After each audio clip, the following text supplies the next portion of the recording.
Hello everybody, welcome back to my channel. Some of you guys may realize that this is actually a re-upload. I had to take down this video earlier today and re-upload it. If you want to skip this whole intro, skip to here, this is where the video actually starts. Basically, I had to take it down because apparently notifications didn't go out and there's also some other issues with it. So I wanted to re-upload it after I fixed some things. So if you guys could leave a like on this video, it would really help me out and especially help this video out. But anyways, without wasting any more time, let's get right into the video. I'm going to go over every single new unit that was just added to Noob Army Tycoon. There is about 15 or so we are going to move pretty fast in this video. So let's get started. First, we're going to go over the Stealth Explosive Noob. So this is your standard Explosive Noob, except this one has the stealth effect and it also has stealth detection.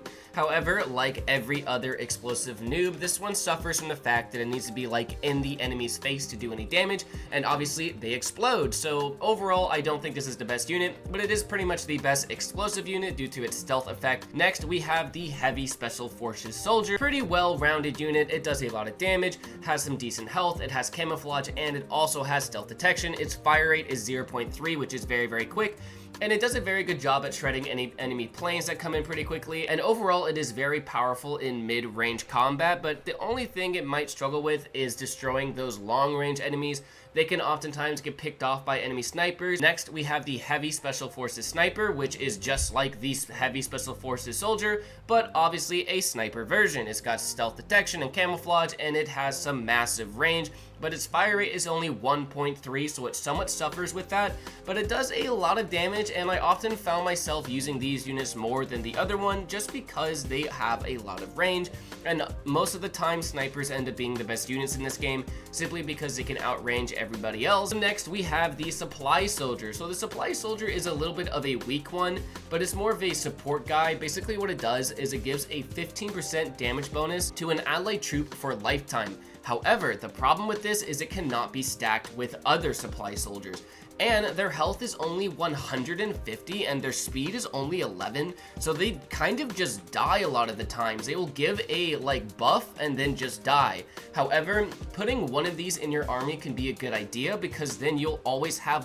one unit giving the rest of your units a 15% damage buff. So next we have the Death Soldier. The Death Soldier is very powerful, easily one of the best new units in the game. So it has very good health, very good range, it has resurrection, and it has a lot of damage, and its range is pretty decent, and it has a 0.3 fire rate as well. So the Death Soldier is like just your standard well-rounded soldier.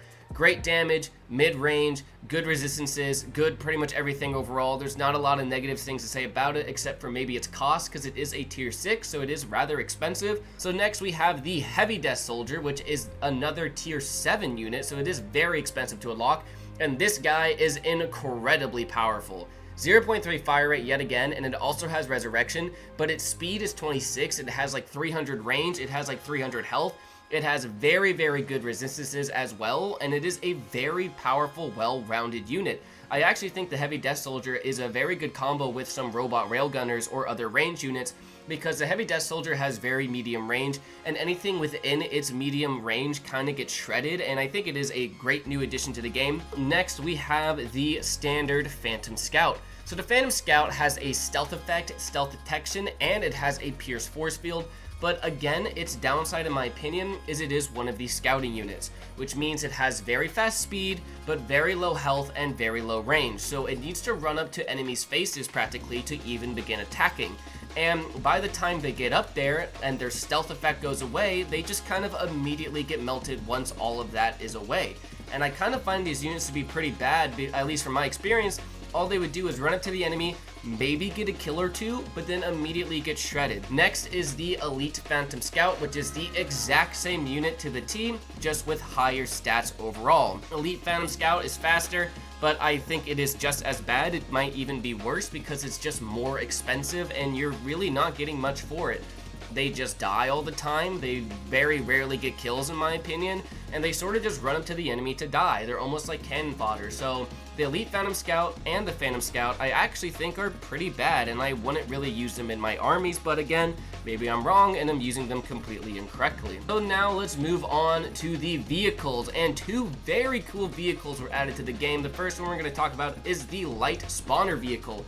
So this vehicle does what it says. It spawns in noobs. So this is very, very fast. It has 23 speed. It has decent 600 health. That isn't terrible, but you're not really using this for its stats. You're using it for its utility of spawning in units. So you always want to have a couple of these in your army, because what they're going to do is drive all the way up to the front, and every single time your regular noob soldiers die, they will respawn at a spawner vehicle if it is available. So next is the regular spawner vehicle, which is more or less one of the best vehicles in the game now, just because of its spawning in mechanic. The regular spawner vehicle is a stronger, better version of the light spawner vehicle. It is a little bit slower, but it does a lot more damage and has a little bit more health, so I think all around it is a bit better. I would always recommend using a couple of spawner vehicles in your army. You don't need to go for all your tanks as spawner vehicles, but they're very effective because spawning in your noob soldiers at the front is always going to be an amazing thing. So next we have the reconnaissance vehicle, and the reconnaissance vehicle is actually a very powerful tank, especially for only being tier 4. It does a lot of damage, it has a lot of range, it has a stealth effect and camouflage, and has some very good resistances as well, and his health is about 1,000, which is very powerful. And his range is also about 350, which again is pretty powerful.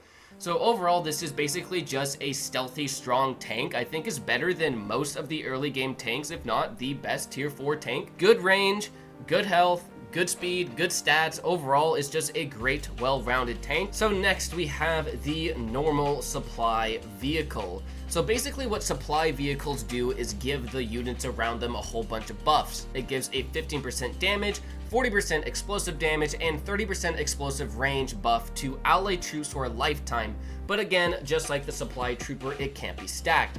I actually don't think the supply vehicles are amazing. Again, I could be using them very, very wrong. The buffs are fantastic, but I don't know if getting those buffs is worth it instead of using something like a railgun tank or even a spawner vehicle. I feel like those two are going to be more helpful than a supply vehicle and its buffs. And then there is the heavy supply vehicle, which does the exact same thing, just with more health and a little bit less speed.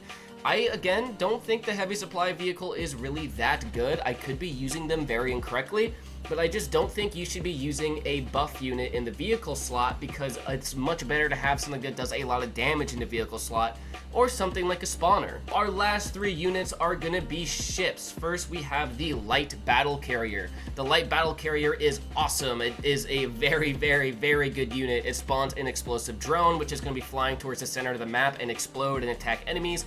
It has a lot of cannons. It does a lot of damage. It has almost 7,000 health. It has 400 range. It has like 18 speed. It is a very, very powerful unit, and it is just like a better version of the aircraft carrier, to be honest, and it isn't even that expensive. And now we have the regular battle carrier, which is just like the light battle carrier, but its stats are just a lot better. It has about 7,000 health again, and this one spawns in a gunner drone, which is much more like an attack helicopter rather than just a kamikaze exploding thing. It has great range, great damage, overall very good unit, and again, it is like a slightly better version of the aircraft carrier in my opinion. Definitely think y'all should check this out because it's only tier 5, so it isn't unbelievably expensive. And then the final unit for this video is the heavy battle carrier. This actually has a bit less health. It goes down to 6,000 health, less speed, and a little bit less range, but everything else is better. It can spawn an explosive drone and a gunner drone, and it absolutely shreds all enemies. Like, battle carriers are very, very powerful because they're just like more cannon heavy focused versions of the aircraft carrier, so overall that ends up being a very, very strong unit. Anyways guys, that is all the new units that were just added within Noob Army Tycoon. Leave a like if you enjoyed the video, subscribe for more, and comment down below what other videos you guys want to see from me within this game, and let me know if I forgot to mention anything important. Anyways, thank you very much for watching, leave a like if you enjoyed, subscribe for more, and I'll see you all in my next video. Bye!